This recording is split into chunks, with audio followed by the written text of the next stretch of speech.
हेमंत अपनी पत्नी से बहुत प्यार करता था। गरीबी में भी उन्हें अपने नसीब से कोई शिकायत नहीं थी। उसकी पत्नी फूल कुमारी थोड़े में गुजारा करना जानती थी, इसीलिए उसे कभी कोई परेशानी नहीं हुई। क्या बात है, आज तो तुम बहुत खूबसूरत लग रही हो।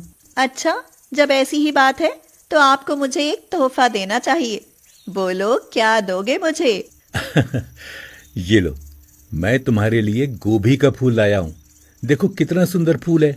जाओ, मैं आपसे बात नहीं करती। हमेशा मजाक के मूड में रहते हो। कभी आज तक मुझे एक फूल भी लाकर दिया है? आए बड़े मुझे गोभी का फूल देने वाले। अरे, तुम तो रूठ गई फूलो। भला फूल को फूल की क्या जरूरत है? और ये है ना, इससे पकौड़े बनाओ, पराठा बनाओ, अचार बनाओ। फूल का क्या फायदा? कुछ ही समय बाद मुरझा जाएगा और उसके बाद तुम उसे फेंक दोगी। बातें बनाना तो कोई आपसे सीखे। सीधे सीधे कहो ना, भूख लगी है, खाना बना दूं। सच तो ये है कि आप मुझसे प्यार ही नहीं करते, वरना यूं झूठी तारीफें नहीं करते। अरे ऐसा नहीं है फूलो, मैं तुमसे बहुत प्यार करता हूँ। नहीं तो आजमा कर देख लो। अच्छा, भला प्यार जताने का ये क्या तरीका हुआ? मुझे अब जाने दो, बनाती हूँ आपके लिए गोभी के पराठे। ये कहकर फूल कुमारी रसोई में चली गई। रसोई में जाकर देखा तो घी तेल खत्म थे। ये देखकर वह परेशान हो गई। पिछले महीने की पगार तो कब की खत्म हो गई और अभी अगली पगार मिलने में सप्ताह भर बाकी है। भला 7,000 रुपए में क्या होता है? अभी तो इंदु की शादी का ही कर्ज नहीं उतरा। ब्याज देते देते 2 साल बीत गए, लेकिन मजाल है कि कर्ज जरा भी कम हुआ हो।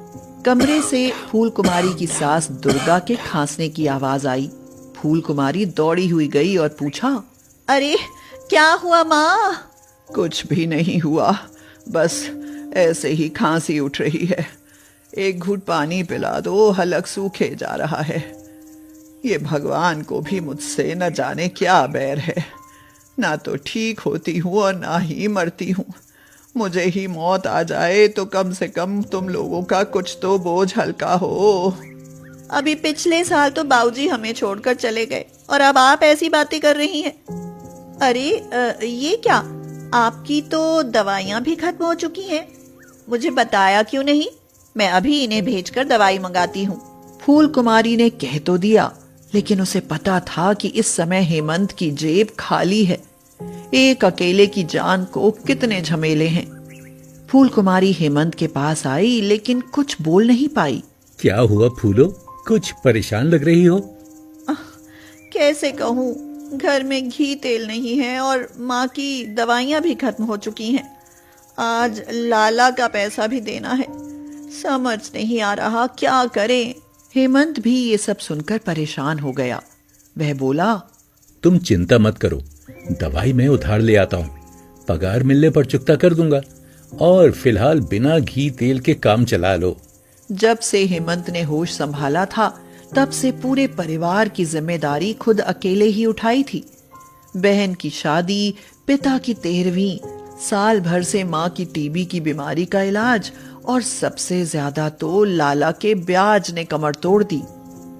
दुर्गा की दवाई तो हेमंत उधार ले आया, मगर घर आकर देखा तो वहां उसे लाला बैठा हुआ मिला। राम राम चाचा। हेमंत, राम राम तो ठीक है, लेकिन तेरी जबान झूठी होती जा रही है। तूने कहा था कि इस बार पिछला और अब के दोनों महीने का ब्याज एक साथ दे देगा, लेकिन तूने तो मेरा मूल तो मूल ब्याज भी डकार लिया। चाचा, आपसे क्या छिपा है? थोड़ी सी तनख्वाह में क्या क्या करूं? मैं जल्दी ही आपका पैसा वापस कर दूंगा, बस थोड़ा सा समय दे दो। बहुत बढ़िया बेटा, चाचा ही मिला है उल्लू बनाने के लिए हैं? 2 साल में नहीं दे पाया तो आगे क्या खाक देगा? अरे मुझे मेरा पैसा चाहिए, अब वो भी ब्याज समेत, और वो भी आज ही, समझ गया? ये सब सुनकर फूल कुमारी से नहीं रहा गया। वह घूंघट निकालती हुई आई और बोली, चाचा कुछ तो रहम करो। जानते हो माँ बहुत बीमार है, उनकी दवाई भी उधार आई है। बहू कम बोलो, जितनी चादर थी उतने ही पैर पसारने चाहिए थे। अरे क्या जरूरत थी बहन की शादी धूमधाम से करने की? मंदिर में शादी कर देते और बाप की 13वीं में किसने कहा था कि लड्डू पूड़ी खिलाओ? बोलो। अब मुझे कुछ नहीं पता, किडनी बेचो या लीवर, मुझे आज ही पैसा चाहिए या ये घर खाली करो, वरना मैं जबरदस्ती खाली करा लूंगा। हाँ। बात घर की थी, इसे वो लोग कैसे हाथ से जाने देते? यही तो उनकी जमा पूंजी थी। फूल कुमारी ने अपना सोने का मंगलसूत्र उतार कर लाला को देते हुए कहा, चाचा, जब तक हम आपका पैसा नहीं जुटा लेते तब तक ब्याज समझकर इसे रख लीजिए। हम बहुत जल्दी आपके पैसे का इंतजाम कर देंगे। मंगलसूत्र देखकर तो लाला की आंखें चमक उठी। उसने तपाक से मंगलसूत्र ले लिया, क्योंकि उसकी कीमत उसके ब्याज से ज्यादा थी। ठीक है बहू, तुम कहती हो तो मैं ये रख लेता हूँ, लेकिन ध्यान रखना आगे से पैसा मिलने में देरी नहीं होनी चाहिए। ये कहकर लाला तो चला गया, लेकिन फूल कुमारी रोने लगी। आज उसके हाथों से उसके सुहाग की निशानी जो चली गई थी। मंगलसूत्र के चले जाने से घर में मातम सा पसर गया। फूल कुमारी की आंखों से आंसू नहीं सूख रहे थे। अरे अब कब तक रोती रहोगी फूलो? चुप हो जाओ, रोने से काम नहीं चलेगा। उसने आंसू पोंछते हुए कहा, जानती हूँ, लेकिन इस दिल का क्या करूं? भूल ही नहीं पा रही। अब हाथ पर हाथ रखने से काम न चलेगा। अगर ऐसे ही रहा तो हमारा घर भी हमारे हाथ से चला जाएगा। सोच रही हूँ मैं कुछ खाने पकाने का ही काम शुरू कर दूं। कोई काम करने के लिए भी तो पैसा चाहिए। मेरी दादी ने शादी में जो मुझे अंगूठी दी थी ना, उसे बेच देती हूँ। अंगूठी गई तो फिर आ जाएगी, लेकिन घर चला गया तो दोबारा नहीं बनेगा। आखिर तुम करना क्या चाहती हो? आप मेरे हाथों के गोभी के पराठों की बहुत तारीफ करते हो ना, वही बनाकर बेचूंगी। देख लो, क्या तुम कर पाओगी? और यहाँ कौन गोभी के पराठे खरीदेगा? पता नहीं, लेकिन हिम्मत तो करनी पड़ेगी, नहीं तो घर गया समझो। लाला की नजर अब हमारे घर पर है। मेरे साथ चलो, अंगूठी बेचकर बाजार भी चलना है। फूल कुमारी के पास 2 ही तो गहने थे। उसने घर बचाने के लिए वो दोनों दांव पर लगा दिए। फूल कुमारी ने अपने घर के बाहर गोभी के पराठे बनाने शुरू कर दिए। पड़ोसन उसे बाहर खाना बनाते देखकर बोली, अरे क्या हुआ फूल कुमारी, हेमंत से झगड़ा हो गया है क्या? लगता है उसने घर से बाहर निकाल दिया तुम्हें इसीलिए बाहर खाना बना रही हो। अरे नहीं दीदी, हेमंत जी तो बहुत अच्छे हैं। वो तो हमसे बहुत प्यार करते हैं, कभी झगड़ा नहीं करते। मैंने ना गोभी के पराठे बनाकर बेचने शुरू कर दिए हैं, इसीलिए बाहर बैठकर बना रही हूँ। दीदी, आप मेरा एक छोटा सा काम कर दो। बस ये खबर सारे गांव में फैला दो ताकि मेरे पराठे बिक जाएं। उस पड़ोसन ने थोड़ी ही देर में ये खबर सारे गांव में फैला दी। यहाँ तक कि उसके घर के सामने खड़ी होकर ग्राहकों को बुलाने लगी।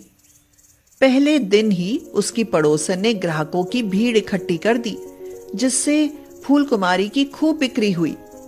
अगले दिन कुछ पड़ोसन भी उसके पास आकर बैठ गईं और उसकी मदद करने लगी। फूल कुमारी का अपने पड़ोस में बहुत अच्छा व्यवहार था, इसीलिए सब मुसीबत में उसकी मदद करने के लिए तैयार हो गए थे। कुछ ही दिनों में फूल कुमारी की बहुत अच्छी कमाई हुई और एक झटके में ही लाला का सारा पैसा उतार दिया उसने। लाला को मजबूर होकर उसका मंगलसूत्र लौटाना ही पड़ा। फूल कुमारी हेमंत से बोली, मैं तो कहती हूँ कि आप भी नौकरी वोकरी छोड़कर मेरे साथ ही काम शुरू कर दो। आखिर कब तक बेचारे पड़ोसी हमारी मदद करते रहेंगे? सही कहती हो फूलो, वैसे भी नौकरी से मुझे क्या मिल पाता है। उसके बाद वो दोनों साथ काम करने लगे। कुछ दिनों बाद उन्होंने शहर जाकर अपना खुद का ढाबा खोल लिया। एक गरीब गोभी पराठा वाली अपनी हिम्मत और सूझबूझ से तरक्की की तरफ बढ़ी जा रही थी।